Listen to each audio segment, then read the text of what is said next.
Episode 41-50, अध्याय 41, 038 दिवास्वप्न।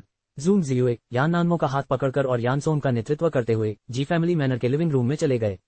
जी family manner मूल रूप से एक वाइनरी थी और 80 के दशक की शुरुआत में जब वाइनरी के मालिक विदेश चले गए तो वाइनरी को विदेश से लौटे एक व्यापारी को बेच दिया गया। उस व्यापारी ने इसे एक मैनर में बदल दिया जिसमें एक मुख्य विला, दो छोटे विला और कई एकड़ में फैला एक पिछवाड़ा था जिसमें एक फूलों का बगीचा, एक घुड़दौड़ का मैदान, गोल्फ कोर्स, बैडमिंटन कोर्ट, एक स्विमिंग पूल और अन्य मनोरंजक सुविधाएं थीं। मुख्य विला गौतिक वास्तुकला की शैली में जागीर की मुख्य धुरी के बिल्कुल बीच में स्थित था। पीछे हरे भरे बांस के बीच बसा यह विला किसी परीक्षा के महल जैसा भव्य और स्वप्निल सा लग रहा था।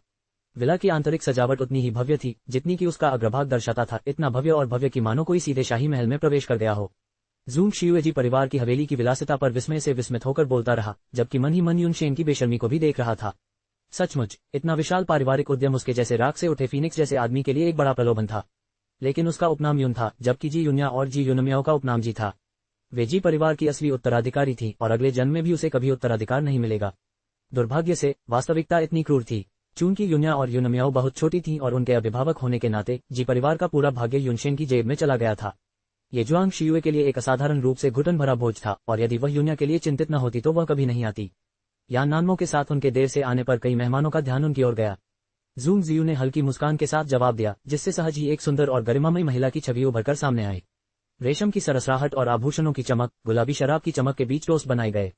युनशेन युनशु के साथ उपस्थित हुई और युन्या भी उनके साथ आई तथा उन्होंने एक अच्छे व्यवहार वाली पोती की भूमिका निभाई। जहां तक मियाओ मियाओ का प्रश्न है, एनएचपीसी शेयर मूल्य का 98.6% सटीकता के साथ आई विश्लेषण। पीपी स्टॉक पब फ्यूचर द्वारा विज्ञापन। युनशु ने उसे शर्मनाक समझा और उसे एक कमरे में बंद कर दिया तथा भोज समाप्त होने तक उसे बाहर निकलने से मना कर दिया। मियाओ मियाओ की आखिरी नजर युन्या के दिमाग में घूम गई। उसने अपने होंठ भींच लिए, आंखों की कड़वाहट छिपाने के लिए उसकी नजरें झुक गईं। सबकी नजरों में मियाओ मियाओ सार्वजनिक रूप से सामने आने के लायक नहीं थी। युनशेन और युनशु के लिए मियाओ मियाओ शर्म की प्रतीक थी, लेकिन उसके लिए मियाओ मियाओ दुनिया की सबसे कोमल और दयालु बच्ची थी। एक दिन उसने निश्चय किया कि वह मियाओ मियाओ को सबके सामने गर्व से खड़ा करेगी। आज युनशु ने एक साधारण सफेद ब्रोकेड चियोंगसम पहना था जिस पर स्याही से कमल की सजावट थी, जो कि विनम्र और सुरुचिपूर्ण था। स्टैंड अप कॉलर डिजाइन ने उसके नाजुक और कोमल चेहरे को उभारा। उसके हर कदम से बड़प्पन और अनुग्रह की एक ऐसी झलक मिलती थी जो बेजोड़ थी। किसी ने कभी नहीं सुना था कि युनशेन की भी मां है, फिर भी वह यहाँ थी, इतनी भव्य महिला। कई लोगों की नजरें युनशु पर पड़ी, जिसने हल्की और सहज हंसी के साथ जवाब दिया, जिसमें डर या घबराहट का कोई निशान नहीं था। एक सौम्य और शालीन मुस्कान के साथ उसने कहा, मेरे भोज में आप सभी का स्वागत है। मैं युनशु हूँ। उसके आत्मविश्वास ने कई लोगों का पक्ष जीता, लेकिन जूंग जियुए का नहीं। जूंग जियुए की लोगों पर गहरी नजर थी और युनशु की कोमल मुस्कान के बावजूद वह बता सकती थी कि युनशु के साथ घुलना मिलना आसान नहीं था। उसकी नजर युन्या पर पड़ी। छोटी राजकुमारी वाकई एक राजकुमारी थी, चाहे उसने कैसे भी कपड़े पहने हो, खूबसूरत ही थी। जूंग शियुए की नजर देखकर युन्या ने ऊपर देखा और उसे देखकर मुस्कुराए। भीड़ के एक कोने से बायरान ने रोशनी में नहाए हुए उस बेहद खूबसूरत गंभीर आदमी पर नजर डाली। उसकी आंखों की रोशनी बदल गई और आखिरकार उसने मुस्कुराते हुए अपने होंठ ऊपर उठाए और रेड वाइन का गिलास अपने होठों तक उठाया। पब फ्यूचर द्वारा विज्ञापन। पब फ्यूचर विज्ञापन। उस मुस्कुराहट में दृढ़ निश्चय की भावना थी। युन्या की निगाहें बायरैन की स्थिति पर सहजता से घूम गईं और उसने अपनी निगाहें नीचे कर लीं। चुपचाप और आज्ञाकारी ढंग से युनशु का अनुसरण करती रही। उसकी मुस्कान ठंडी और उदासीन थी। इंसानी स्वभाव हमेशा फायदे के पीछे भागता है और कोई भी युनशेन के अतीत की जांच पड़ताल नहीं करना चाहता। अब वह यून ग्रुप का अध्यक्ष है। उसे नाराज करना जियांगजोऊ की आर्थिक व्यवस्था को नाराज करने के समान है और कोई भी इतना मूर्ख नहीं होगा। इसलिए युनशु का आना सहज ही स्वीकार कर लिया गया। हाथ में रेड वाइन का गिलास लिए युनशु मेहमानों के बीच से गुजरी। उनकी असाधारण बातचीत और शानदार व्यवहार ने जल्द ही सभी का दिल जीत लिया और उन्हें अनगिनत तारीफें मिलीं। मुझे उम्मीद नहीं थी कि लेडी यून इतनी जवान होंगी। प्रेसिडेंट यून के बगल में खड़े होकर वे भाई बहन जैसे लग रहे थे। झाओ इलेक्ट्रॉनिक्स के चेयरमैन की पत्नी ने कहा, जो अपने कारोबार के लिए यून पर निर्भर थे। इसलिए उनकी चापलूसी भरी बातें इतनी सहजता से निकल रही थी मानो उन पर कोई खर्च ही न हो। हाँ, लेडी यून सचमुच धन्य है। राष्ट्रपति यून जैसा उत्कृष्ट पुत्र पाकर हमें ईर्ष्या होती है, कान समूह की युवा महिला ने उत्सुकता से कहा। युनशु ने हल्की सी मुस्कान के साथ जवाब दिया, न तो इनकार किया और न ही स्वीकार किया। उसके इस रवैये से कई महिलाएं थोड़ी अनिश्चित महसूस कर रही थीं। लेडी यून को बेवकूफ बनाना आसान नहीं लग रहा था। आंटी यून, किसी ने पुकारा। भीड़ आवाज की ओर मुड़ी और देखा कि एक महिला सफेद शाम की पोशाक पहने, लंबे बालों को लहराते हुए कुछ ही दूरी पर चुपचाप खड़ी थी। उसके हाथ में जूस का गिलास था और वह एक सौम्य मुस्कान के साथ देख रही थी, जो ताजगी भरी और सौम्य थी और भोर की पहली किरण जैसी लग रही थी। यहाँ तक कि अलग शैली के बावजूद अंतर्निहित कामुकता को छिपाया नहीं जा सका, क्योंकि कई पैनी निगाह वाली महिलाओं ने नवागंतुक को पहचान लिया। यह कोई और नहीं बल्कि युनशेन की कथित प्रेमिका कांग जिन से थी। युनशु ने मुस्कुराते हुए उसे अपने पास आने का इशारा किया। आंटी के पास आओ। AI analysis of Reliance power share price with 98.6% accuracy. पुराने सफेद दाग भी खत्म कर सकता है ये प्राकृतिक तरीका। कांग जिन से उसके पास गया और युनशु ने उसका हाथ पकड़ लिया। उसकी भौहें थोड़ी सिकुड़ गईं। तुम्हारा हाथ बहुत ठंडा है, तुम और कपड़े क्यों नहीं पहन रही हो? कांग जिन से शर्माते हुए मुस्कुराया, मुझे ठंड नहीं लग रही है आंटी युन, चिंता मत करो। युनशु को कांग जिनसे का कितना ख्याल था, ये देखकर दोनों महिलाओं ने एक दूसरे को देखा। योजना बनाने वालों की रुचि तुरंत खत्म हो गई। युनशेन ने आज रात काफी पी ली थी, लेकिन उसकी सहनशक्ति बहुत अच्छी थी, इसलिए उसके नशे में धुत होने की कोई चिंता नहीं थी। हालांकि आज रात उसका मूड ठीक नहीं था, शायद इसलिए कि उसकी मां ने बच्चे को अपने पास रखने की जिद की थी, जिससे उसे एक अजीब सी झुंझलाहट हो रही थी। विश्राम क्षेत्र में सोफे पर बैठकर वह रोशनी और शराब की मस्ती देख रहा था और थके हुए मन से अपनी कनपटियों पर मालिश कर रहा था। उसके सामने एक छाया पड़ी और एक स्त्री की सूक्ष्म सुखदायक सुगंध उसके नथुनों में घुस गई। उसने ऊपर देखा, उसकी नजर एक औरत की पतली और कामुक जांघों से टकराए। रोशनी में उसकी गोरी त्वचा लगभग पारदर्शी सी चमक रही थी और स्कर्ट का ऊंचा कट उसे साहसिक विचारों के लिए आमंत्रित कर रहा था। युनशेन ने अपना सिर हिलाया, ऐसा महसूस करते हुए कि जैसे वह सचमुच नशे में था। राष्ट्रपति युन यहाँ अकेले क्यों छिपे हैं? किसी के लिए भी आपको ढूंढ पाना बहुत मुश्किल है, उस महिला ने इतनी कोमल और आकर्षक आवाज में कहा कि किसी का भी आधा शरीर सुन्न हो सकता था। युनशेन ने एक गहरी सांस ली और उस महिला की ओर मुड़ा। उसकी कामुक मनमोहक निगाहों से आंखें मिला लीं। उसकी नम आंखों का भाव बेचैन कर देने वाला था और उसके पेट के निचले हिस्से में एक अप्रत्याशित गर्मी उमड़ पड़ी। उसने एक और गहरी सांस ली और अपना सिर दूसरी ओर झुका लिया। मिस बाय, आप यहाँ क्यों आए हैं? बायरान ने अपनी आंखें झपकाईं और फिर युनशेन के पास झुक गई। उसकी सांसें उसके कान के पास गर्म और सुगंधित थीं। जिस तरह से राष्ट्रपति युन बात करते हैं, क्या मैं बिना किसी कारण के आपसे मिलने नहीं आ सकती? वास्तव में रान एर लंबे समय से राष्ट्रपति युन की प्रशंसा करता रहा है। मैंने आखिरकार मौका पा लिया है, इसलिए कृपया रान एर को दूर न भेजें। उसकी अचानक तेज होती सांस को महसूस करते हुए बायरान ने उसके कान में धीरे से फूंक मारी। उसकी आंखें ठंडी और उपहासपूर्ण थीं। बायरान और युनशेन का जाना किसी के ध्यान में नहीं आया। युनिया ने अपनी निगाहें हटा लीं और कंग जिनसे की ओर देखा, जो अभी भी महिलाओं की प्रशंसा में डूबा हुआ था। उसके होठों पर गहरी मुस्कान थी। मैंने आपके लिए जो उपहार तैयार किया है उसका आनंद लीजिए। अध्याय 42:039 मछली पकड़ने के लिए गंदे पानी को हिलाना। लेडी युन को भविष्य में जब भी समय मिले अधिक बार बाहर आना चाहिए। हम बहनें इसके लिए तरसती हैं। मैं निश्चित रूप से ऐसा करूंगा और उस समय मुझे आप सभी की अधिक देखभाल की आवश्यकता होगी। अरे, लेडी युन बहुत विनम्र हो रही हैं। मुझे डर है कि भविष्य में हमें ही लेडी युन की देखभाल की जरूरत पड़ेगी, युवा लेडी कांग ने अर्थपूर्ण स्वर में कहा। युनशु ने उसकी ओर देखा और हल्के से सिर हिलाया। लेडी युन, एक प्रश्नवाचक स्पष्ट महिला आवाज गूंजी। उसका स्वर उल्लेखनीय रूप से कोमल था, फिर भी किसी कारण से उसने सभी के कानों को असहज रूप से झंझना दिया। सभी ने अपना सिर घुमाया और देखा कि ज्वांग शियुए मंद रोशनी वाले क्षेत्र में चुपचाप खड़ी थी। उसने एक नीले रंग का ऑफ द शोल्डर गाउन पहना हुआ था। उसकी आंखें और भौहें सुरम्य, सुंदर और गरिमा में थी। उसकी सुंदरता मंत्रमुग्ध कर देने वाली थी। वह एक उत्कृष्ट स्वभाव की महिला थी। यदि युनशु की तुलना शराब से की जाए, जो समय के साथ पुरानी और अधिक सुगंधित होती जाती है तथा धीमे और सराहनीय स्वाद की हकदार होती है, ज्वांग शियुए उस समय एक कविता की तरह थी जो युगों युगों से ताजा थी, सम्मान या अपमान से अप्रभावित। जैसे क्षणभंगुर हवाएं कोई निशान नहीं छोड़ती, उसकी शांत और संयमित सुंदरता सम्मान को मजबूर करती थी। नवागंतुक को पहचानते ही युनशु की मुस्कान और अधिक परिचित हो गई। लेडी यान, बहुत लंबा समय हो गया है। ज्वांग शियुए ने हल्की हंसी के साथ कहा। वास्तव में बहुत लंबा समय हो गया है। माहौल में एक अजीब सा माहौल छा गया। युनशु ने अपनी आंखें थोड़ी सिकोड़ लीं। दूसरे की बातें तीखी थीं और वह सोच रही थी कि उसने कब इस लेडी यान को नाराज किया होगा। आखिरकार वह इस नतीजे पर पहुंची कि यह उनकी पहली मुलाकात थी। मुझे उम्मीद नहीं थी कि लेडी यान अपनी उपस्थिति से मेरे बोझ की शोभा बढ़ाएंगी, पर इससे इस साधारण से घर में रौनक जरूर आ जाती है। ऐसा लग रहा था कि युनशेन ने युनशु के चापलूसी करने के तरीके को बिना किसी दिखावे के अच्छी तरह सीख लिया था। कांग जिनसे ने उसकी ओर एक मुस्कान के साथ देखा, जो वास्तव में मुस्कान नहीं थी। लेडी युन, आप मेरी चापलूसी कर रही हैं। उसकी नजर युनिया पर पड़ी, जो आज्ञाकारी रूप से युनशु के पीछे पीछे चल रही थी, और उसमें दुर्व्यवहार का कोई संकेत नहीं दिख रहा था, जिससे उसने राहत की सांस ली। आखिरकार वह बहुत ज्यादा चिंतित थी। युनिया उसकी अपनी पोती थी। ये तो नामुमकिन था कि वह युनिया के साथ बुरा व्यवहार करती, है ना? पार्टी की रौनक में एक चीख गूंजी। सब लोग रुक गए और एक दूसरे को देखने लगे। क्या हुआ? आवाज बाईं ओर के विश्राम क्षेत्र से आ रही थी, जो मूल रूप से एक भोजन कक्ष था जिसे अस्थायी रूप से विश्राम के लिए परिवर्तित कर दिया गया था। विश्राम क्षेत्र के पीछे उपस्थित लोगों के आराम करने के लिए एक अतिथि कक्ष था। अगले ही पल लाल गाउन में एक महिला अंदर से भागती हुई बाहर आई। उसका चेहरा लाल हो गया क्योंकि उसने देखा कि हर कोई उसे देख रहा है। उसका चेहरा चुकंदर की तरह लाल हो गया था, मानो वह पका हुआ झींगा हो। युनशु ने थोड़ा सा मुंह बनाया और बोलने ही वाली थी कि ज्वांग शियुए ने उससे पहले ही सवाल पूछ लिया। मिस झाओ, क्या हुआ? मिस झाओ ने अपने होंठ काट लिए। जाहिर तौर पर उन्हें बोलने में कुछ कठिनाई हो रही थी। युनशु को अंदर ही अंदर एक अजीब सा एहसास हुआ। उसे लगा कि उसे मिस झाओ को अभी और बोलने से रोक देना चाहिए। आगे बढ़ते हुए उसने कहा, मिस झाओ थकी हुई होंगी। आंटी युन, कृपया मिस झाओ को गेस्ट रूम में आराम करने के लिए ले जाएं और उनकी अच्छी देखभाल करें। अपनी नजरें बदलते हुए जूंग जियुए अचानक धीरे से हंसा। लेडी युन, इतनी जल्दी क्यों? लगता है मिस झाओ कुछ कहना चाहती हैं। वह मिस झाओ की ओर देखने लगी। मिस झाओ, आखिरकार यह एक बोझ है। आपको पता होना चाहिए कि हर कोई आपकी हर गतिविधि पर ध्यान दे रहा है। क्या आप घबराई हुई और लापरवाह होने का आभास नहीं छोड़ना चाहती?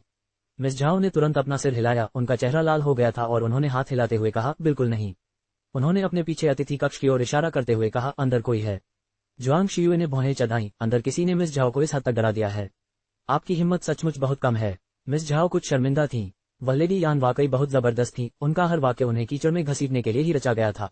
हालांकि मिस झाओ ने तुरंत प्रतिक्रिया दी और खुद को साफ करने के लिए उन्होंने तुरंत चिल्लाकर कहा, अंदर किसी का अफेयर चल रहा है, अश्लील प्रदर्शन हो रहा है, मैंने जानबूझकर ऐसा नहीं किया। उसने काम जिनसे की ओर देखा, उसकी आंखों में सहानुभूति झलक रही थी, जिसे काम जिनसे ने भांप लिया। काम जिनसे को अपने दिल में एक टीस महसूस हुई, उसकी उंगलियां घबराहट से उसकी पोशाक के किनारे को घुमा रही थीं। एक चक्कर, ये सचमुच सनसनीखेज था और हर किसी के चेहरे पर दिलचस्पी के भाव दिखाई दे रहे थे। हालांकि युनशु का चेहरा खराब हो गया। उसके भोज में इस तरह का कांड होने पर अगर बात बाहर आ गई तो उसकी छवि खराब होगी। उसने मन ही मन उस बेशर्म जोड़े को कोसा कि उन्हें कोई बेहतर जगह क्यों नहीं मिली और आंखों से आंटी यून को इशारा किया। चाची यून को संदेश मिल गया और वह चुपचाप कमरे की ओर चली गईं।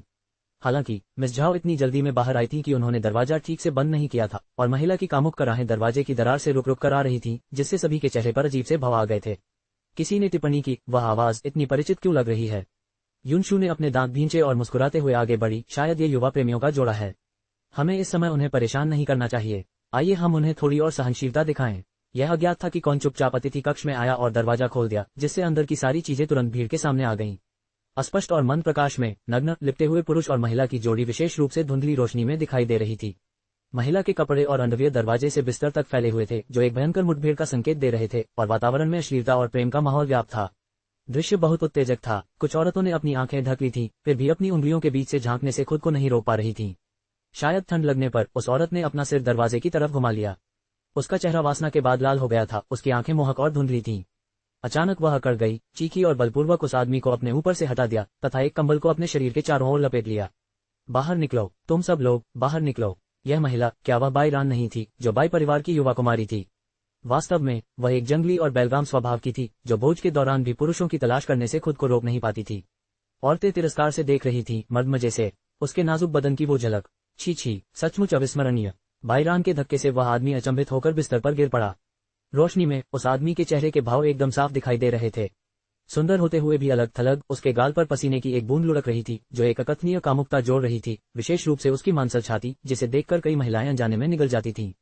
उस आदमी के चेहरे पर अभी भी वासना के निशान थे, जो अभी तक मिट नहीं पाए थे। वह स्तब्ध सा बैठा था और इसलिए उसका चेहरा कुछ डरावना लग रहा था। उस आदमी को पहली नजर में ही युनशु का दिल बैठ गया। काम जिनसे अविश्वास में पीछे हट गई, उन दोनों को देखते हुए उसका दिल दुख रहा था। युनिया ने कमरे का जायजा लिया, सबके चेहरे अविश्वास से लेकर समझ की लहरों तक नाटक का आनंद ले रहे थे। उसने अपने होंठों पर एक हल्की सी मीठी और मासूम मुस्कान बिखेरी। पानी जितना अधिक गंदा होगा, अशांत जल में मछली पकड़ना उतना ही आसान होगा। अध्याय 43। अपमानजनक। रात गहरी थी, फिर भी यून परिवार हॉल में रोशनी भरपूर थी। मेहमान बहुत पहले ही चले गए थे और कई आकृतियां बैठक कक्ष में बैठी या खड़ी रह गई थीं। युनशु सोफे पर बैठी थी, उसकी पहले वाली सुंदर और सौम्य मुस्कान अब गायब हो चुकी थी। वह अपने सामने खड़े दो लोगों को ठंडे भाव से देख रही थी। काम जिनसे उसके पास खड़ी थी, पीली पड़ चुकी थी, बीच बीच में उस महिला की ओर देख रही थी। उसकी आंखों में अचानक घृणा की चमक आ गई। युनशु के सामने खड़े दो लोग कोई और नहीं बल्कि युनशेन और बाईरेन थे। युनशेन का चेहरा बर्फ की तरह ठंडा था, उसका शरीर तनावग्रस्त था, वह अपने क्रोध को दबा रहा था, बिल्कुल तूफान से पहले की शांति की तरह। बाईरान की स्कर्ट जुरीदार थी, उसके बाल थोड़े बिखरे हुए थे और उसमें एक बेपरवाही का भाव था। क्या पुरुषों और महिलाओं के बीच खुशी एक बहुत ही आम बात नहीं है? इसमें हैरान होने की क्या बात है? और हाँ, मैंने राष्ट्रपति युन से जिम्मेदारी लेने के लिए नहीं कहा था। अगर किसी को नुकसान है तो वो मैं ही हूँ, है ना? ये ठंडे चेहरे क्यों हैं? आप अपनी शिकायतें किसे दिखा रहे हैं? बाईरान ने अपने बालों को आकर्षक और मोहक ढंग से उछाला। युनशु का दिल गुस्से से भर गया। इस औरत ने उसकी पार्टी में खलल डाला और फिर भी बहस करने की हिम्मत की।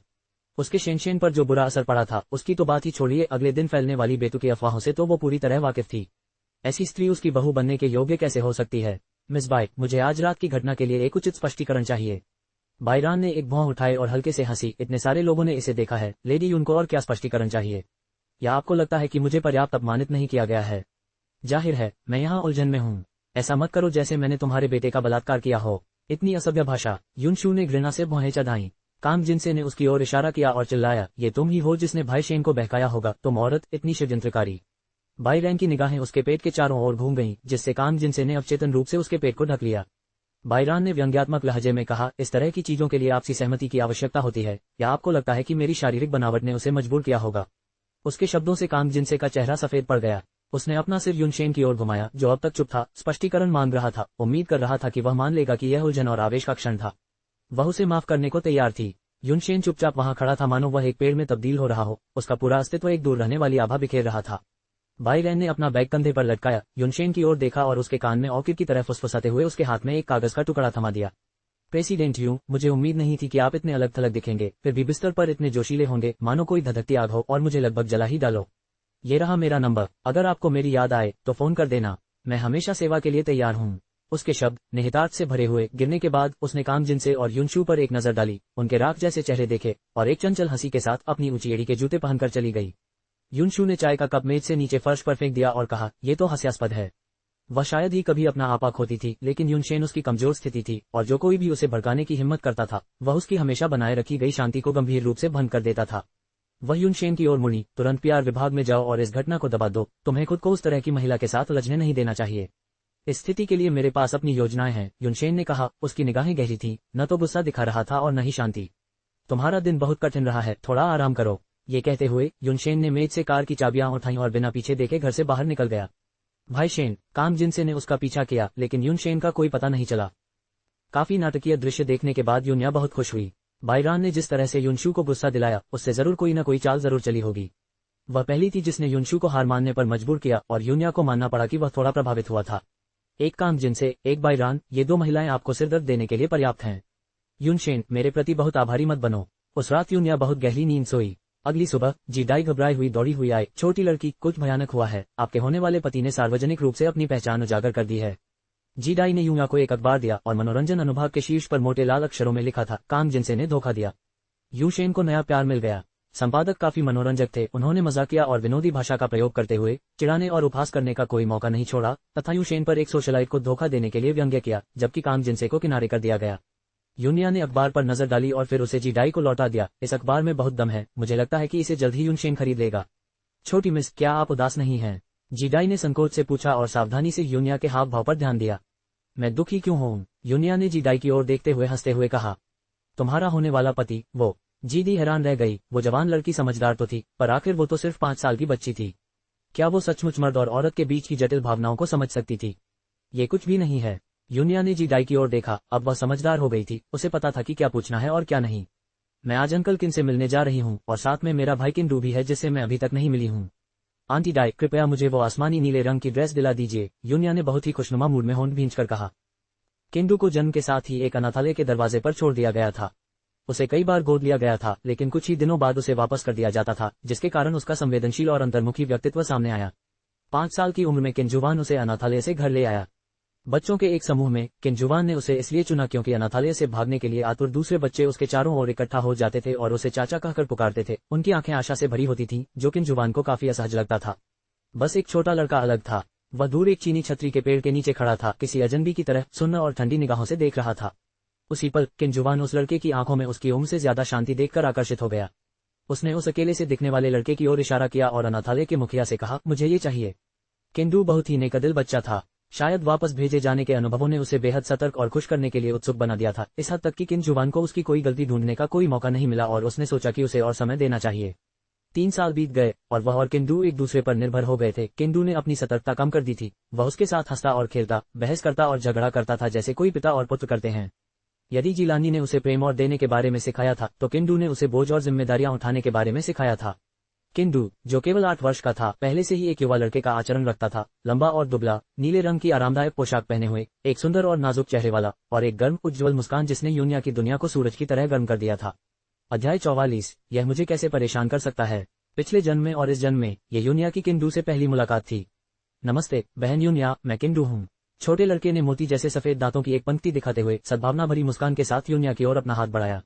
यद्यपि वह मुस्कुरा रहा था, युन्या ने उसकी आंखों में उसकी उम्र से अधिक परिपक्वता देखी, जिससे वह अपनी उम्र के अन्य बच्चों की तुलना में बड़ा लग रहा था। नमस्ते भाई डू, मैं युन्या हूँ। छोटी लड़की की हथेली मार्शमेलो की तरह मुलायम थी और किंडू की आंखें थोड़ी सिकुड़ गईं। उसने उसे छोड़ने से पहले हल्के से छुआ। वह युन्या के पास खड़े युनम्याओं की ओर मुड़ा और अपने बालों को बिखेरते हुए नीचे झुका और उसकी आंखों पर अपनी नजरें गड़ा दी और धीरे से कहा, नमस्ते म्याओ म्याओ, मैं भाई डू हूँ। वह धीरे धीरे और धीमे स्वर में बोला, इतना कि युनम्याओ उसके होंठ पड़ सके। युनम्याओ शर्मीला था और युन्या और जी डाई के अलावा अजनबियों से लगभग हमेशा कतराता था, लेकिन पहली बार वह तुरंत युन्या के पीछे नहीं छिपा, बल्कि होठों को भींचकर किंडू को एक मुस्कान दी। युन्या की आंखों में आश्चर्य की झलक दिखाई दी और उसके तुरंत बाद हंसी फूट पड़ी। युनम्याओ ने भाई डू को अस्वीकार नहीं किया, जो एक अच्छी शुरुआत थी। दोपहर के भोजन के लिए किंजुवान ने खुद खाना बनाया। चाचा किन का खाना पकाने का कौशल उत्कृष्ट था और मेज जल्द ही आकर्षक और सुगंधित व्यंजनों से भर गई। रसोई में व्यस्त किंजुवान को देखकर युनिया ने आश्चर्य में अपना सिर हिलाया। हॉल और रसोई घर में सक्षम वह निश्चित रूप से एक आदर्श व्यक्ति था, लेकिन ये कितनी शर्म की बात है कि ऐसा आदमी अंधा था। युनिया, अधिक सब्जियां खाओ, तुम और म्याओ म्याओ बढ़ रहे हो, किंजुवान ने चिंता के साथ युनिया और युन म्याओ के कटोरे में कुछ हरी सब्जियां डालते हुए कहा। धन्यवाद अंकल किन, युनिया ने मीठी मुस्कान के साथ कहा। सचमुच अंकल किन का बनाया खाना बहुत स्वादिष्ट था, घर के तथाकथित बड़े रसोइयों के बनाए खाने से कहीं बेहतर। युनिया ने सामान्य से ज्यादा खा लिया और उसे थोड़ा पेट भरा हुआ सा लगने लगा। किंडू ने उसके सामने नागफनी के पे का एक कप रख दिया। पाचन में सहायता के लिए यह पानी पी लो। युनिया ने उसकी तरफ देखा और पाया कि वो बेशक एक बेहतरीन लड़का था। उसकी हर हरकत एकदम सही लग रही थी, मानो कमी शब्द का उसके अस्तित्व में कोई स्थान ही नहीं था। जैसे उसके मुंह के कोने पर मुस्कान, जो हमेशा एक ही वक्र पर रहती थी, थोड़ी देर बाद शायद गलत धारणा दे, फिर भी युनिया को उसके प्रति उसकी ईमानदारी का एहसास हुआ। शायद उसने इतने लंबे समय से अपना मुखौटा पहना हुआ था कि वह उसे इतनी जल्दी उतार नहीं पा रहा था। धन्यवाद भाई आडू, युनिया ने इसे लिया और जल्दी से पी लिया। युनिया के पास बैठते ही किंडू की आंखें हंसी से भर आईं। उसने सहज ही उसके बालों को छूने के लिए हाथ बढ़ाया, लेकिन आखिरी क्षण में अचानक रुक गया और बिना कोई आवाज किए अपना हाथ धीरे से वापस खींच लिया। किंजुवान अपने हाथ पहुंचते हुए रसोई से बाहर निकला और किंडू से कहा, आहडू, म्याओ म्याओ को खेलने के लिए अपने कमरे में ले जाओ। युनिया, मेरे साथ अध्ययन कक्ष में आओ। आज्ञाकारी होकर किंडू युन म्याओ को अपने कमरे में वापस ले गया। युन म्याओ ने युनिया की तरफ देखा, जिसने भी उसे देखकर मुस्कुराया और अपने होंठ भींचकर वह किंडू के पीछे कमरे में चला गया। अध्ययन कक्ष में किंजुवान अपनी मेज के पीछे बैठ गया और युनिया को घूरते हुए बोला, मैंने आज का अखबार देखा।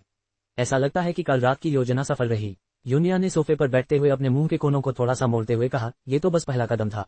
किंजुवान ने सोफे पर बैठी उस छोटी सी आकृति को देखा। युनिया की दुस्साहस पर उसका आश्चर्य अभी भी कम नहीं हुआ था। बच्ची शैतान थी, उसने अपने ही पिता के विरुद्ध ऐसा बदला लेने की योजना बनाई। किंजुवान को दुख से अधिक पीड़ा महसूस हुई।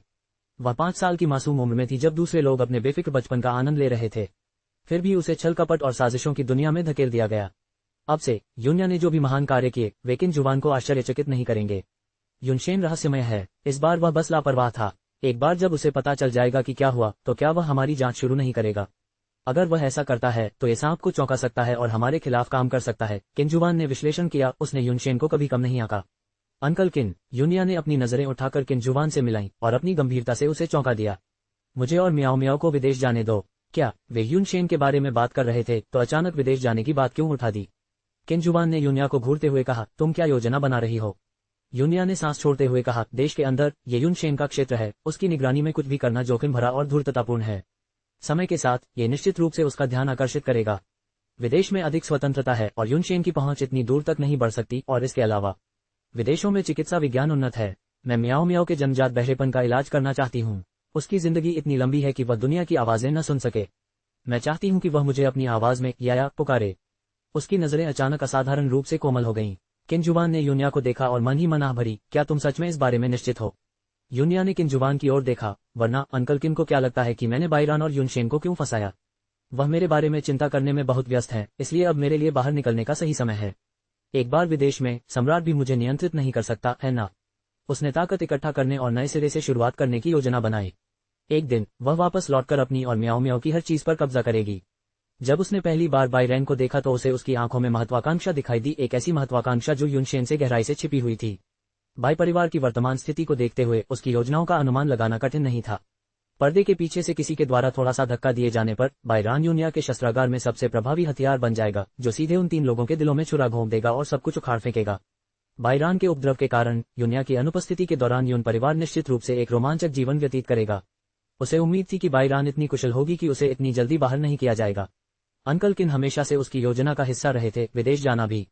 वह अब देश में और नहीं रुकना चाहती थी। अपनी सीमित शक्ति के साथ युनशेन से लड़ना मानो रथ को रोकने की कोशिश कर रहे एक मेंटिस जैसा था। उसने निर्णायक रूप से जाने का फैसला किया, लेकिन ऐसा करने से पहले वह उसे एक टाइम बम के साथ छोड़ना चाहती थी। और सबसे निर्विवाद कारण था म्याओ म्याओ का इलाज। वह इसी जीवन में उसकी जन्मजात विकलांगता को ठीक करने के लिए हर संभव प्रयास करेगी। जैसे ही किंजुवान ने कुछ सोचा, चिंता ने उसकी भौं सिकोड़ दी। लेकिन युनशेन आपको और म्याओ म्याओ को विदेश जाने की अनुमति कैसे दे सकता है? ये लगभग असंभव है। युनिया की आंखों में एक ठंडी उपहासपूर्ण रोशनी चमक उठी। क्या ऐसा है? मेरे पास उसे जाने देने का एक तरीका है। अध्याय 45:042 ईमानदार या पाखंडी। यान यूजिन आमतौर पर ऑफिस आधा घंटा पहले पहुंच जाती थी। उसने अपनी असली ताकत से अपनी मौजूदा स्थिति हासिल की थी, और हालांकि कई लोग उसकी पीठ पीछे उसे कोसते थे, उसे दुष्ट कहते थे और राष्ट्रपति के साथ उसके संबंध होने का दावा करते थे, लेकिन वह बस हंसकर टाल देती थी।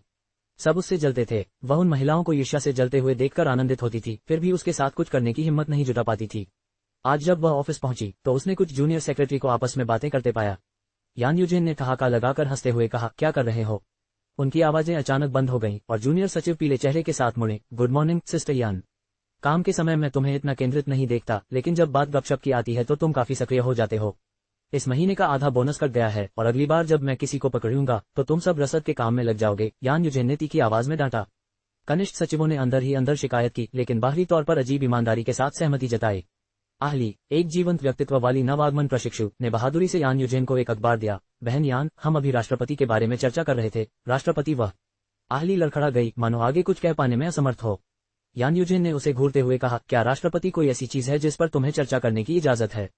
तुम्हें सच में अंदाजा भी नहीं है कि तुम कितनी बेतुकी हो। आहली ने जैसे ही नजरें नीचे झुकाईं, यान यूजिन ने बेरुखी से उसके हाथ से अखबार छीन लिया और बोल्ड हेडलाइन देखकर अविश्वास से उसकी आंखें चौड़ी हो गईं। ये कैसे संभव है? उसका चेहरा गंभीर हो गया जब वह मुख्य पृष्ठ पर छपी मोटी हेडलाइन और एक पुरुष व एक महिला की फोटोशॉप की गई तस्वीर को घूर रही थी, जिसे देखकर यान यूजिन की आंखों में बहुत जलन हो रही थी। अखबार को कसकर पकड़े हुए हाथ के पीछे की नसें उभरी हुई, वह मुड़ी और ऊंची एड़ियों वाले अपने कार्यालय में घुस गई। दरवाजा जोर से बंद हो गया, जिससे सभी के कानों में एक दर्दनाक गूंज फैल गई। इंटर ऑफिस फोन की घंटी बजी और यान यूजिन ने उसे उठाया। सचिव यान, अब राष्ट्रपति कार्यालय में आइए। राष्ट्रपति के शीर्ष सहायक लियांग यू की आवाज आई। राष्ट्रपति के कार्यालय में सिर्फ लियांग यू को ही आसानी से प्रवेश मिल सकता था। एक साधारण सचिव होने के नाते उसे अंदर जाने के लिए अनुमति लेनी पड़ती थी। फोन नीचे रखकर यान यूजिन ने अखबार के टुकड़े टुकड़े करके कूड़ेदान में फेंक दिया। जल्दी से अपना मेकअप ठीक किया, आईने में एक दांतेदार मुस्कान बिखेरी और उठकर जाने लगी। यान यूजिन ने दरवाजा खटखटाया और जल्द ही अंदर से लियांग यू की आवाज सुनी, अंदर आओ।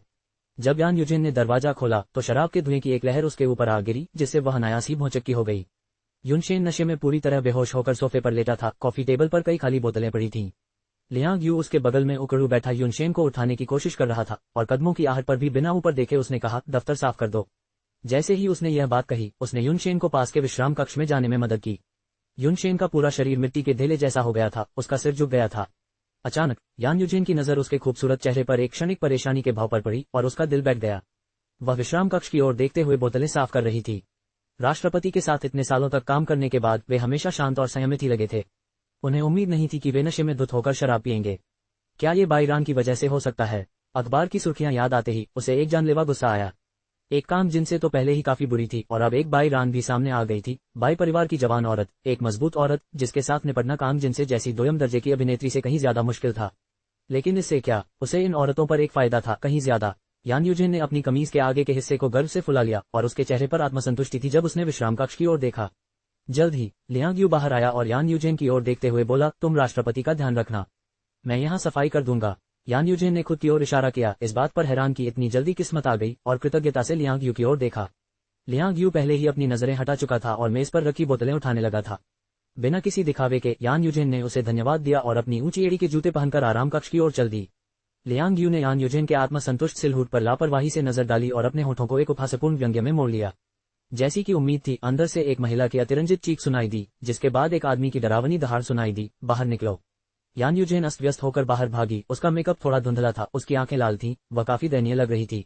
लियांग यू खुद को ऐसी दुर्दशा में नहीं देखना चाहती थी, इसलिए वह अपना सिर नीचे झुकाकर जाने ही वाली थी कि तभी एक रुमाल उसकी ओर बढ़ा दिया गया और उस आदमी की सुंदर आवाज ने उसके दिल की उदासी को गर्म वसंत हवा की तरह दूर कर दिया। अपने आंसू पोंछ लो, यह मेरी लापरवाही थी, वरना तुम्हें इतनी तकलीफ नहीं झेलनी पड़ती। वह स्तब्ध होकर ऊपर देखने लगी। उस आदमी की चिंतित निगाहों से उसकी नजरें मिलीं। लियांग यू हमेशा से ही लाड़ प्यार में डूबा और घमंडी रहा था, उसने कभी किसी की परवाह नहीं की। फिर भी यान यूजिन लियांग यू के इस रूप से बहुत प्रभावित हुई। उसके हृदय में एक दरार बन गई, जिससे होकर ठंडी हवा बहने लगी। धन्यवाद। उसने उसे लेने के लिए हाथ बढ़ाया, अपनी आंखें नीची कर लीं, जबकि उसके गालों पर एक संदिग्ध लाली फैल गई। एक ऐसे कोण से जिसे यान यूजिन देख नहीं सकता था। लियांग यू के होठों के कोने थोड़े मुड़े हुए थे और उसकी आंखें गहरी और अस्पष्ट थीं। यून परिवार को छोड़ने के बाद बाईरान सड़कों पर बिना किसी उद्देश्य के भटकती रही, जब तक कि वह खुद को जियांगजोऊ विश्वविद्यालय के सामने नहीं पहुंच गई। वह लड़कों के छात्रावास के नीचे भागी और ठीक 9:50 पर, जैसा कि अपेक्षित था, वह वहां आ गया। वह एक लंबा, दुबला पतला युवक था, सफेद कमीज पहने, काले फ्रेम वाला चश्मा पहने, बहुत ही सभ्य और विद्वान लग रहा था। चांद की रोशनी उस पर कुछ देर तक टिकी रही, मानो कुछ हद तक हल्की पड़ गई हो। उसके पीछे 2 अन्य लड़के भी थे, लेकिन उसके बगल में वे केवल पृष्ठभूमि मात्र प्रतीत हो रहे थे। पेड़ के नीचे इंतजार कर रही महिला को देखकर युवक की आंखें चमक उठीं। उसने अपनी चाल तेज कर दी, उसकी आंखें आश्चर्य से चमक रही थीं। तुम यहाँ क्यों हो? बाईरान उसके पास गई और उसे गले लगा लिया। मुझे तुम्हारी याद आ रही थी। दोनों लड़कों ने एक दूसरे को देखा, उसका अभिवादन किया और फिर छात्रावास भवन में प्रवेश कर गए। युवक ने अपनी बाहें उसकी कमर पर लपेट ली, उसकी मुस्कान स्पष्ट थी और उसके होठों पर लहरा रही थी। मैं सोच रहा था कि क्या आज सुबह मैंने जो इच्छा जताई थी वह पूरी हुई। मैं तुम्हें देखना चाहता था और तुम यहाँ हो। रात के लिए दोनों पास के एक होटल में रुके। जब बायरान की नींद खुली तो उसने पाया कि उसके बगल वाला बिस्तर ठंडा था और बाथरूम से टॉयलेट के फ्लश की आवाज आ रही थी। वह आलस से अपने शरीर को तानते हुए मुस्कुराए। उसने अपना फोन उठाया, जिसमें 20 से अधिक मिस्ड कॉल थी और सभी एक ही व्यक्ति की थीं। बायरान का अच्छा मूड एक पल में गायब हो गया। वह आदमी बाथरूम से बाहर आया। सुबह का सूरज उस पर सुनहरी चमक बिखेर रहा था, जिससे उसका गोरा और नाजुक चेहरा कुछ पारदर्शी और धुंधला लग रहा था। रान, क्या हुआ? बायरान बिस्तर से उतरी और उसके चेहरे को चूमा। मुझे जाना होगा। आदमी की आंखों की मुस्कान धीरे धीरे फीकी पड़ गई। उसने अपने होंठ भींच लिए और उदास होकर नीचे देखने लगा। अध्याय 46 043 मेरे मुंह पर थप्पड़ मारो। युनशेन सिरदर्द के साथ उठा और अपनी भौहें रगड़ने लगा। हैंगओवर का परिणाम यह हुआ कि उसका दिमाग लगातार मधुमक्खी की तरह इधर उधर उड़ता रहा और उसकी नसों को झकझोरता रहा। लियांग यू बेडसाइड टेबल पर एक कप चाय लेकर आया, साथ में हैंगओवर की दवा भी थी। प्रेसिडेंट यू, दवा लेने के बाद आप बेहतर महसूस करेंगे। युनशेन ने एक हल्की सी हम की आवाज निकाली। लियांग यू से दवा और पानी लिया और उसे एक घूंट में गटक लिया। कप को लियांग यू को वापस देते हुए युनशेन ने पूछा, क्या कंपनी के साथ कुछ है? लियांग यू ने सम्मानपूर्वक उत्तर दिया, सब ठीक है। युनशेन ने चादरें उतार दी और बिस्तर से उठ गए, लेकिन जैसे ही उनके पैर जमीन पर पड़े उनका पूरा शरीर लड़खड़ा गया। लियांग यू ने उन्हें संभाला, उनकी आवाज चिंता से भरी हुई थी। प्रेसिडेंट यून, आपको अभी आराम करना चाहिए। कंपनी में कोई जरूरी काम नहीं है, इसे टाला जा सकता है। युनशेन ने हाथ हिलाकर कहा, अब तुम मेरे लिए एक और मामला संभालो। जब हम सोच रहे थे कि अब अंधेरा प्रकाश में बदल जाएगा, तभी चेंग याओजिन बीच रास्ते से निकल आया। काम जिन से इतनी गुस्से में थी कि उसे पूरी रात नींद नहीं आई थी और वह नाश्ते की मेज पर पांडा जैसी आंखों के साथ पहुंची। यूशु के चेहरे के रंग रूप को देखकर लग रहा था कि उसे भी ठीक से नींद नहीं आई थी। निश्चिंत रहो, मैं बायरान को अपनी बहू बनाने के लिए कभी सहमत नहीं होऊंगा, युनशु ने दृढ़ता से कहा। ऐसी महिला जिसने अपने शेनशेन को पाने का साहस किया, वह पूरी तरह से अक्षम्य थी। इसके अलावा उसने शेनशेन की नाक के नीचे उसके खिलाफ साजिश रचने की हिम्मत की, जो एक सीमा पार करने के समान था। काम जिनसे ने अपने दिल की खुशी को दबा लिया। उसके चेहरे पर दयनीय भय साफ झलक रहा था। वह बाई परिवार की मालकिन है और मैंने सुना है कि वह जिस भी आदमी पर नजर डालती है उसे पाने में कभी असफल नहीं होती। मुझे डर है, युनशु ने उसे घूरते हुए कहा। किस बात का डर? उन लोगों में शेनशेन तो बिल्कुल नहीं है। यहाँ अपनी सोच को बेकाबू मत होने दो। नाश्ते के बाद मैं तुम्हें चेकअप के लिए अस्पताल ले जाऊंगा। काम जिनसे ने यह सुकून देने वाली गोली निगल ली और राहत की सांस ली। युनशु के आश्वासन के साथ बायरान चाहे कितनी भी दुर्जय क्यों न हो, वह यून परिवार के दरवाजे से अंदर कदम रखने का सपना भी नहीं देख सकती थी। नाश्ते की मेज के नीचे उसका हाथ उसके पेट के निचले हिस्से पर था। उसकी आंखों में विजय की झलक थी। एक बार जब वह बच्चे को जन्म दे देगी तो कोई भी उसकी स्थिति को खतरे में नहीं डाल सकेगा। पिछले कुछ दिनों से काम जिन से भोज में इतनी व्यस्त थी कि जीयुन्या और जीयुनमियाओं पर ध्यान ही नहीं दे पाए और अब उसे एहसास हुआ कि नाश्ते में दो लोग गायब हैं। वह खुद को रोक नहीं पाए और पूछा, युन्या और युनमियाओ कहाँ हैं? क्या वे अभी तक उठे नहीं? यूशु को मानो दोनों की याद आ गई हो और उसने पीछे खड़ी आंटी यू की तरफ मुड़कर देखा हो। आंटी यू मुस्कुराई और बोली, टीचर जियान सुबह सुबह आई थी और कह रही थी कि वो मिस यूया को समर कैंप की किसी गतिविधि में ले जा रही हैं और यंग मास्टर यूमियाओ भी उनके साथ गए हैं। उन्होंने कहा था कि वो आज रात वापस आ जाएंगी। युनशु की भौहें अवचेतन रूप से सिकुड़ गईं। हर समय बाहर भागते रहना, ये कैसा व्यवहार है? काम जिनसे मन ही मन खुश हुए, लेकिन एक सौम्य मुस्कान बनाए रखी। आखिरकार वे अभी भी बच्चे हैं। आंटी यून को उन पर ज्यादा सख्ती नहीं करनी चाहिए। समर कैंप में भाग लेना और कुछ अनुभव हासिल करना अच्छी बात है, लेकिन ये टीचर जियान क्या ये भरोसेमंद हैं? युनशु की भौहें गहरी हो गईं। आंटी यून ने अपना सिर हिलाया। मुझे इस बारे में नहीं पता। युनशु ने अपनी चॉपस्टिक नीचे रख दी। जी डाई को बुलाओ। जल्द ही जी डाई को लाया गया। युशु के प्रति उसकी भावनाएं जटिल थीं। इस महिला का उस पर अच्छा प्रभाव था, फिर भी वह जी परिवार के घर में इस तरह अधिकार जताती थी मानो वह मालकिन हो, जो जी डाई को विशेष रूप से अरुचिकर लगा। मैडम, जी डाई ने तटस्थ स्वर में अभिवादन किया, न तो अत्यधिक सम्मानपूर्ण और न ही स्पष्ट रूप से अपमानजनक। युनशु ने अपनी आंखें सिकोड़ लीं और हल्के से मुस्कुराई। मेरे लिए उसे थप्पड़ मारो। जी डाई एक पल के लिए स्तब्ध रह गई, लेकिन तभी आंटी यून ने बिना किसी दया के उसके चेहरे पर बाएं दाएं थप्पड़ जड़ दिए। पल भर में जी डाई का चेहरा सूज गया। वह चीखी और अपने नितंबों के बल जमीन पर गिर पड़ी। मैडम, मैंने क्या गलत किया? आपने मुझे क्यों मारा? जी डाई ने अपना चेहरा ढांकते हुए पूछा। उसकी आवाज उसके तेजी से फूलते गालों की वजह से धीमी और अस्पष्ट थी। उसकी नजर युनशु पर टिकी हुई थी। युनशु ने बड़ी खूबसूरती से अपना मुंह पोंछने के लिए रुमाल उठाया। उसकी हरकतें वाकई मनमोहक थीं, हालांकि जी डाई के लिए ये डरावनी थीं। उसे अचानक याद आया कि युन्या ने एक बार क्या कहा था, कभी भी किसी व्यक्ति का मूल्यांकन अत्यंत सद्भावना से न करें, क्योंकि कुरूपता दयालुता की अपेक्षा अधिक मानसिक शांति प्रदान करती है। अब उसे अंततः समझ में आया कि युन्या का क्या मतलब था। मैंने तुम्हें क्यों मारा? क्या तुम्हें खुद भी समझ नहीं आया? युनशु ने उदासीनता से उसकी ओर देखा, जिससे जी डाई की रीढ़ में सिहरन दौड़ गई। जी डाई ज्ञानी है, कृपया मुझे समझाएं मैडम। जी डाई की अस्त-व्यस्त अवस्था को देखकर काम जिनसे के होंठ थोड़े से मुड़ गए। स्पष्ट रूप से वह नाटक का आनंद ले रहे थे। ऐसा लग रहा था जैसे वह युनशु की हरकतों के पीछे का मकसद समझ गई थी। ये औरत कल्पना से भी ज्यादा निर्दयी थी। क्योंकि तुम जी नाम रखते हो इसलिए मैं जी उपनाम वाले लोगों से घृणा करता हूँ। अगर तुम इसे नहीं बदलोगे तो मैं तुम्हें हर बार देखते ही मारना चाहूंगा। क्या करूं? युनशु ने बहुत ही कोमल स्वर में कहा, बहुत ही कटु शब्द कहे, फिर भी अजीब तरह से तिरस्कार नहीं जगाया। इसके बजाय जीदी का जी उपनाम रखना एक अक्षम्य पाप प्रतीत हुआ। इस तरह के तर्क से जीडाई को भय और दुख की अचानक लहर से भर दिया। उसकी नाराजगी सिर्फ जी परिवार के सदस्यों से थी, इसलिए युवा कुमारी और युवा स्वामी जीदी इस विचार को आगे जारी रखना मुश्किल समझ रही थी। अपनी माँ और दादा के संरक्षण से वंचित दोनों बच्चों के आगे इस तथाकथित दादी की देखभाल में अच्छे दिन नहीं आएंगे। ये वास्तव में जीडाई की गलती है, लेकिन मेरा उपनाम एल्डरजी ने दिया था। उन्होंने मुझ पर एक अनाथ के रूप में दया की, मुझे जी परिवार में शामिल किया, उस युवती का साथ दिया, मुझे एक नाम दिया और एक स्थिर जीवन प्रदान किया।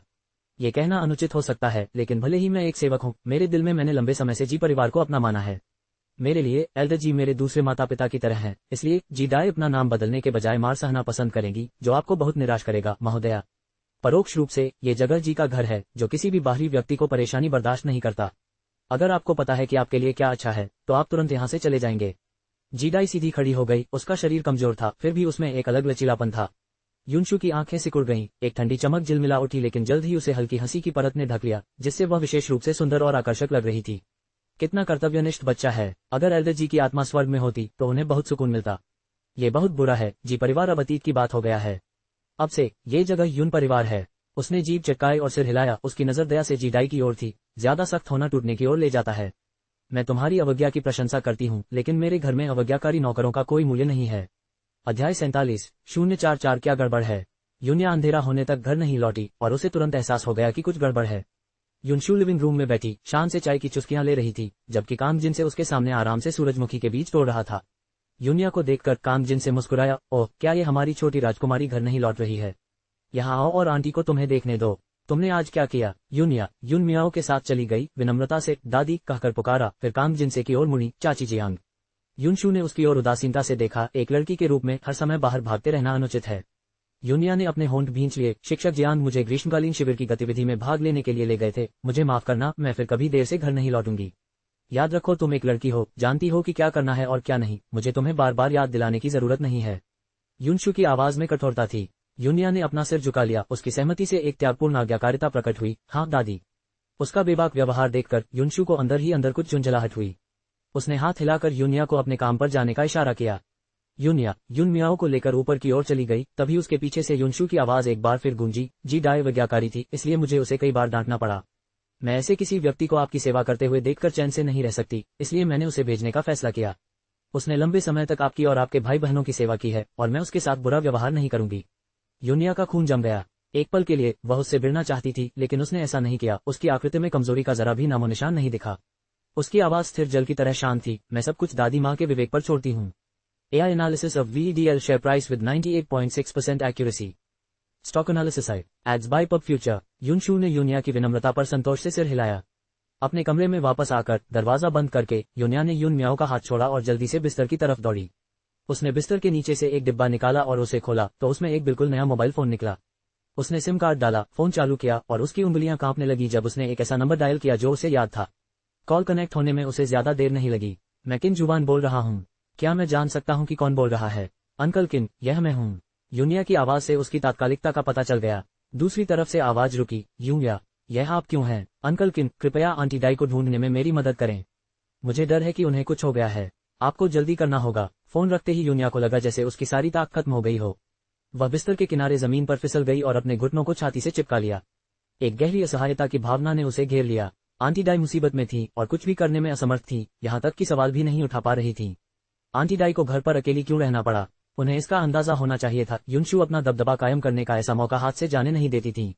इस घर में म्याओ म्याओ और आंटी डाई ही उसकी आखिरी गर्मजोशी थी। अगर आंटी डाई भी उसे छोड़ देती तो यूनिया आगे सोचने की हिम्मत नहीं करती। अपने पिछले जीवन में विस्थापन के वर्षों के दौरान यह आंटी डाई ही थी जिन्होंने उनकी और म्याओ म्याओ की देखभाल करने के लिए सब कुछ त्याग दिया था और अंततः उनकी असामयिक मृत्यु हो गई थी। इस जन्म में पुनर्जन्म के कारण उसकी दिशा बदल गई थी। उसने आंटी डाई को एक शांतिपूर्ण जीवन देने की कसम खाई थी, जो आंटी डाई की भी इच्छा थी। क्या ऐसा हो सकता है कि उसकी इच्छा पूरी होने से पहले ही आंटी डाई उससे दूर हो जाएं? पब फ्यूचर द्वारा विज्ञापन। पब फ्यूचर विज्ञापन। ऐसा नहीं होगा। एक छाया उसके बगल में आ गिरी और एक छोटा सा हाथ उसके कंधे पर आ गया जो उसे सांत्वना देने वाली ताकत के साथ धीरे से थपथपा रहा था। यूनिया ने ऊपर देखा और देखा कि वह सुंदर और उत्तम लड़का धीरे से मुस्कुरा रहा था, अपने सफेद दांत दिखा रहा था। उसकी आंखें यूयार की तरह घुमावदार थीं, एक धारा की तरह स्पष्ट और शुद्ध। उसके होंठ चुपचाप हिल रहे थे, पूछ रहे थे कि क्या याया दुखी है। अचानक यूनिया ने उसे कसकर गले लगा लिया, मानो पूरी दुनिया को उसकी गंभीरता और दुख के साथ गले लगा रही हो। मेरे पास केवल तुम ही बचे हो, म्याओ म्याओ। योजक चिन्ह योजक चिन्ह योजक चिन्ह योजक चिन्ह। अगली सुबह यूनिया और यून म्याओ समय पर खाने की मेज पर उपस्थित हुए। यूनिया हमेशा की तरह ही दिख रही थी और यूनशू ने उसके दिल में उबलती हुई नफरत पर ध्यान नहीं दिया, जो उसके संकोची मुखौटे के नीचे उसकी हड्डियों में गहराई तक धंसी हुई थी। नाश्ता असामान्य रूप से शांत था। यूशू जितनी भी आलोचनात्मक थी, वह यूनिया में कोई कमी नहीं निकाल सकी। अपनी नापसंदगी के बावजूद उसे यह स्वीकार करना पड़ा कि जिलानी ने अपनी बेटी का पालन पोषण बहुत अच्छे से किया है। सुंदर और विनम्र, गरिमा में और उदार, उच्च समाज की आदर्श महिला। यूनशू इतनी अच्छी लड़की की कद्र करता था। बदकिस्मती से उसकी रगों में उस औरत का खून होने के कारण उनके बीच किसी भी तरह के शांतिपूर्ण रिश्ते की संभावना खत्म हो गई। नाश्ते के बाद यूनशू काम जिनसे को अस्पताल ले गया। यूनिया यून मियाओ का नेतृत्व करते हुए अपने कमरे में वापस आ गई और हाथ में फोन लिए उत्सुकता से प्रतीक्षा करने लगी।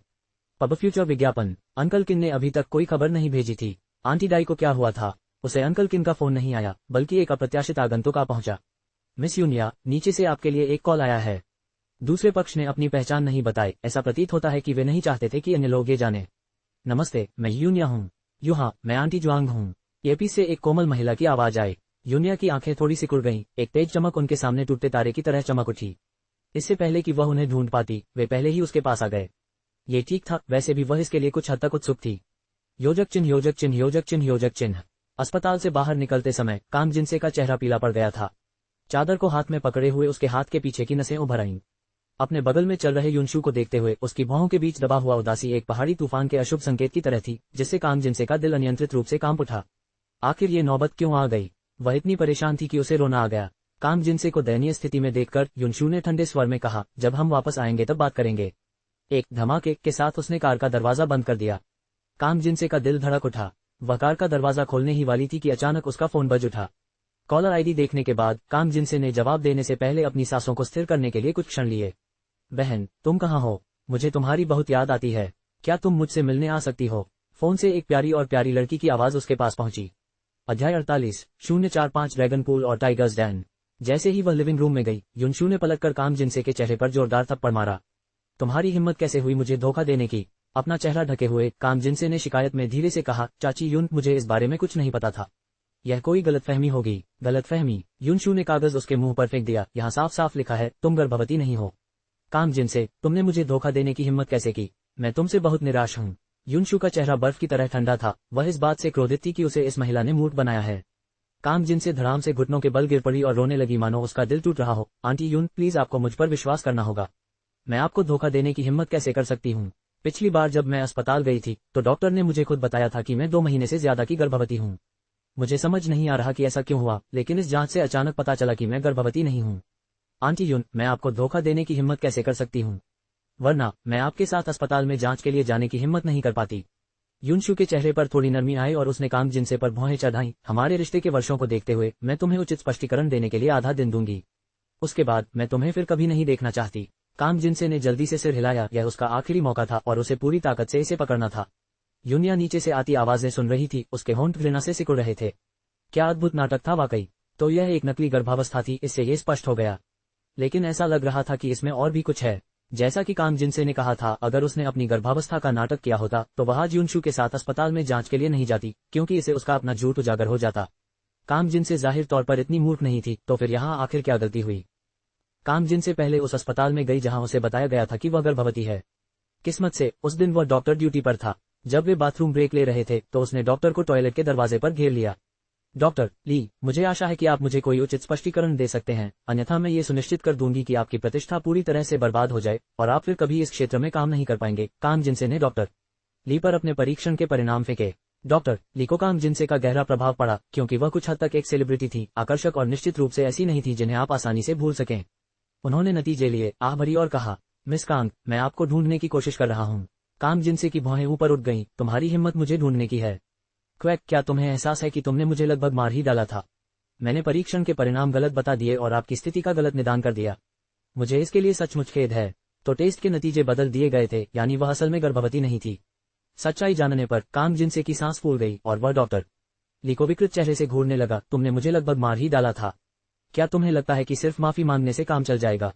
इस दुनिया में इससे आसान कोई रास्ता नहीं है। तुम जैसे गैर जिम्मेदार डॉक्टर लोगों का इलाज कैसे कर सकते हो? मैं अभी तुम्हारे खिलाफ शिकायत दर्ज कराता हूँ ताकि तुम इस क्षेत्र में फिर कभी काम न कर सको।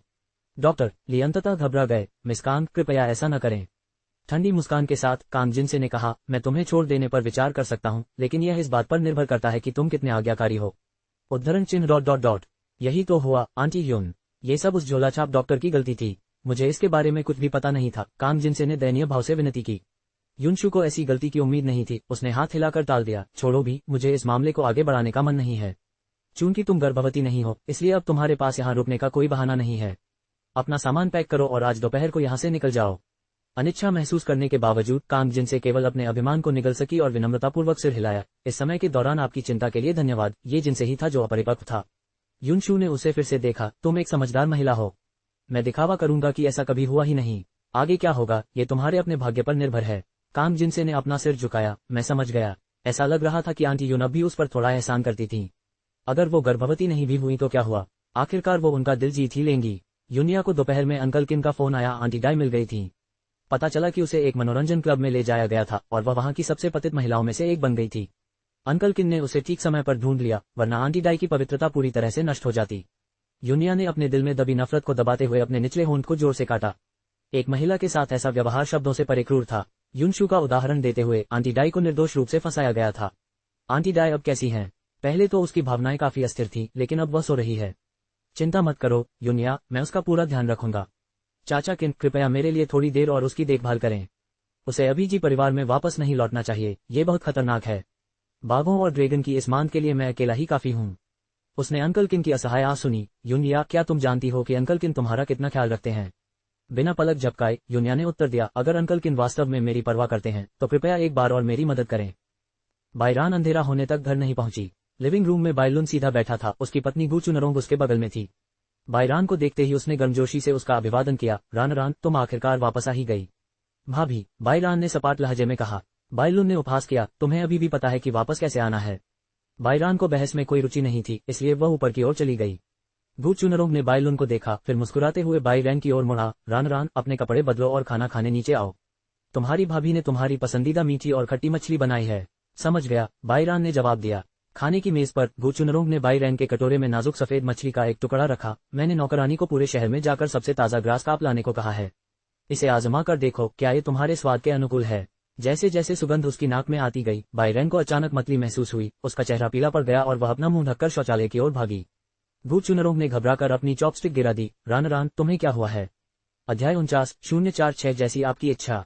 बायरान ने अपने बैग में से एक गर्भावस्था परीक्षण किट निकाली। पैकेट को खोलते समय उसकी उंगलियां कांप रही थीं। दरवाजे के बाहर गू चुनरोंग उत्सुकता से दस्तक दे रहा था। 5 मिनट बाद में बायरान शौचालय पर बैठी हुई गर्भावस्था परीक्षण पर 2 चमकती लाल रेखाओं को घूर रही थी। उसे ऐसा लग रहा था जैसे उस पर बिजली गिर गई हो। वह संभवतः गर्भवती कैसे हो सकती है? हाल ही में उसकी तबीयत खराब हुई और वह चुपके से अस्पताल जांच के लिए चली गई, बस किसी खतरे से बचने के लिए। उसने अपनी एक दोस्त की पहचान बताई, लेकिन लैब के नतीजों में कोई खास समस्या नहीं दिखी। उसे राहत तो मिली, लेकिन दूसरी तरफ कुछ ठीक नहीं लग रहा था, इसलिए मानो उस पर कोई भूत सवार हो। वह दवा की दुकान से प्रेगनेंसी टेस्ट खरीदने भागी, जिसे उसने तब से अपने बैग में छिपा रखा था। जांच के नतीजों से पता चला कि वह गर्भवती नहीं थी, लेकिन अभी सिर्फ 1 हफ्ता ही बीता था और वह हमेशा सुरक्षा के प्रति सजग रही थी। तार्किक रूप से उसका गर्भवती होना असंभव था। गर्भावस्था परीक्षण गलत हो सकते हैं, इसलिए बायरान ने अस्पताल में एक और जांच कराने का निर्णय लिया। निष्कर्ष निकालना अभी जल्दबाजी होगी।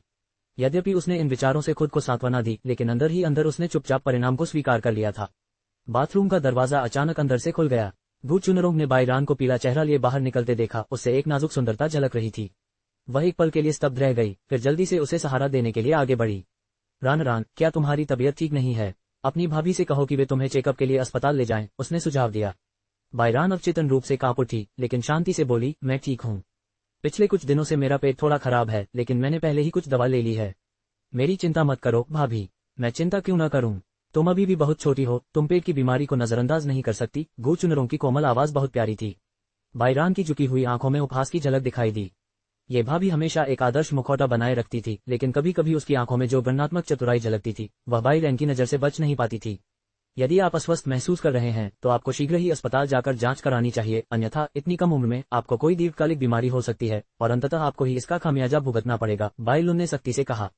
बायरान का गला इतना घुट गया कि वह मुश्किल से सांस ले पा रही थी। उसके नाखून अनजाने में उसकी हथेली में गड़ गए थे। उसने अपनी पलकें नीची करके धीरे से कहा, बड़े भाई, मैं ठीक हूँ।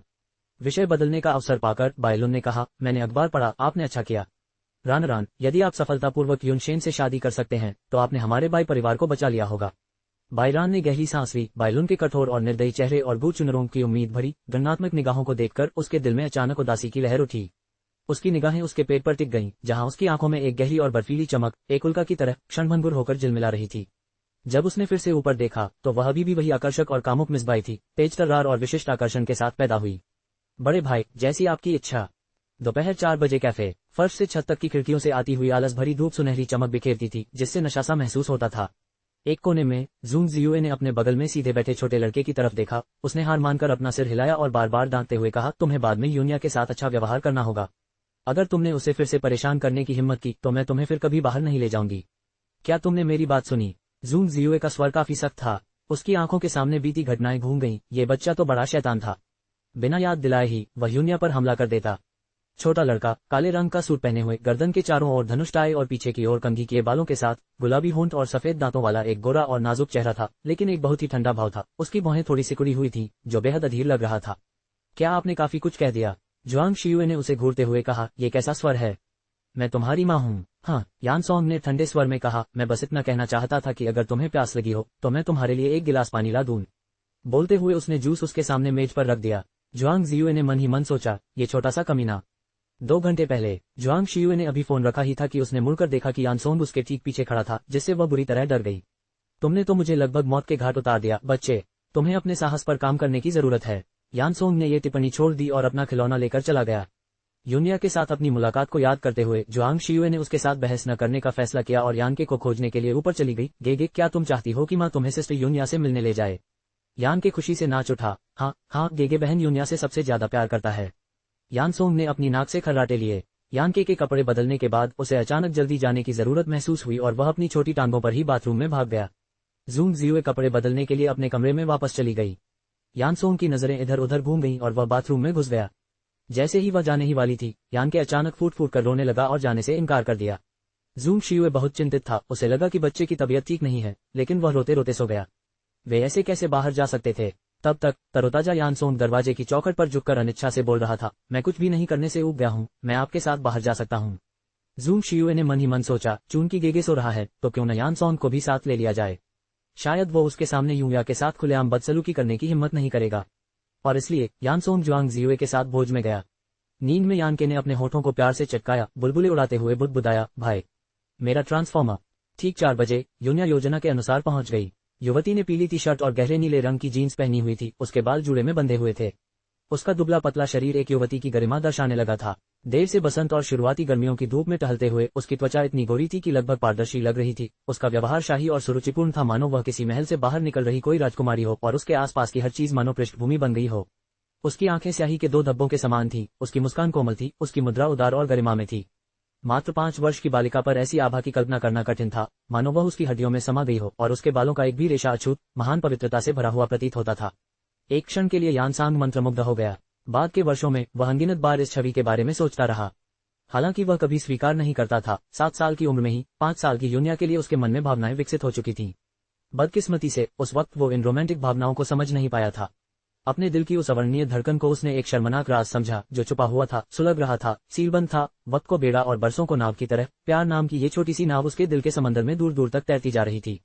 उसके हृदय की झील फिर से लहर उठी। इस समय उसे यह नहीं पता था कि एक दिन वह उससे इतना गहरा प्यार करेगा, गरिमा और जीवन से परे उसकी हड्डियों और अस्तित्व के हर दरार में अंकित हो जाएगा। उनकी कब्र पर एक शिलालेख होगा, तुम्हें अपने पूरे जीवन से प्यार करने के लिए। अध्याय 50 047 बचपन के प्रेमी। चाची जुआंग यूनिया उसके सामने बैठ गई, विनम्रता से सिर हिलाया और मुस्कुराए। जूंग शियुए ने अपने सामने बैठी नाजुक और सुंदर बच्ची को देखा, जिसका नेक और सुरुचिपूर्ण रूप दिल को छू लेने वाला था। इतनी अच्छी बच्ची उसकी अपनी बेटी कैसे नहीं हो सकती। जूंग जियुए को एक बार फिर अपने दिल में पछतावे की पीड़ा महसूस हुई। तथापि अगर वह उनकी बेटी नहीं बन सकती थी तो उसे बहला फुसलाकर अपनी बहू बनाया जा सकता था। गेगे उसे बहुत पसंद करते थे और दोनों की उम्र में सिर्फ 3 महीने का फर्क था, जो कोई समस्या नहीं थी। जहां तक यानसोंग की बात है तो उसने उसे अपने आप ही खारिज कर दिया था। इस लड़के में अकेलेपन की प्रवृत्ति थी। बचपन में इसने यूनिया को तंग किया था, तो बड़े होने पर उसे कैसे बर्दाश्त किया जा सकता था। यानसांग, क्या ये सचमुच मेरी माँ है? एक छोटी सी योजना को ध्यान में रखते हुए उसने यूनिया को और भी अधिक स्नेह से देखा और धीरे से पूछा, यूनिया, क्या तुम अकेले आए हो? यूनिया ने अपना सिर हिलाया और सड़क के किनारे खड़ी एक काली सेडान की ओर इशारा करते हुए कहा, ड्राइवर अंकल मुझे यहाँ तक लाए थे। जूंग शियुए ने सड़क किनारे एक काली ब्यूक कार खड़ी देखी और मन ही मन सिर हिलाया। उसे यूनिया का अकेले बाहर जाना ठीक नहीं लग रहा था और वह उसे लेने के लिए किसी को भेजना चाहती थी, लेकिन यूनिया ने साफ मना कर दिया था। जूंग शियुए यून परिवार का ध्यान अपनी ओर आकर्षित नहीं करना चाहती थी, इसलिए उसने ऐसा होने दिया। यूनिया, तुम क्या पीना चाहोगी? जो चाहो ऑर्डर करो, मेरी दावत। जूंग शियुए ने यूनिया की ओर मेन्यू बढ़ाया, तभी अचानक याद आया कि यूनिया सिर्फ 5 साल की है। वह कितने किरदारों को पहचान पाती है। वह उलझन में पड़ गई थी। न जाने क्यों यूनिया के सामने आते ही वह अक्सर अपनी उम्र भूल जाती थी। यूनिया ने अप्रत्याशित रूप से मेनू को गंभीरता से लिया और उसे देखने लगी। उसकी लंबी पलकें तितली के पंखों की तरह झुक गईं और हर हल्की सी कंपन से यान सॉन्ग का छोटा सा दिल तेजी से धड़कने लगा। यूनिया ने कैपुचिनो की ओर इशारा करते हुए कहा, ये वाला। जुआंग शियुए की आंखों में आश्चर्य की झलक दिखाई दी जब उसने यूनिया की आंखों में देखा। यूनिया, क्या तुम यहाँ लिखे सभी शब्दों को पहचान सकती हो? यूनिया ने मीठी मुस्कान के साथ कहा, हाँ, टीचर जियांग ने तो मेरी होशियारी की तारीफ भी की थी। एक बार मुझे सिखा दिया जाए तो मैं सब कुछ सीख जाती हूँ। उसकी आंखें किसी 5 साल की बच्ची जैसी मासूम और पवित्र थीं।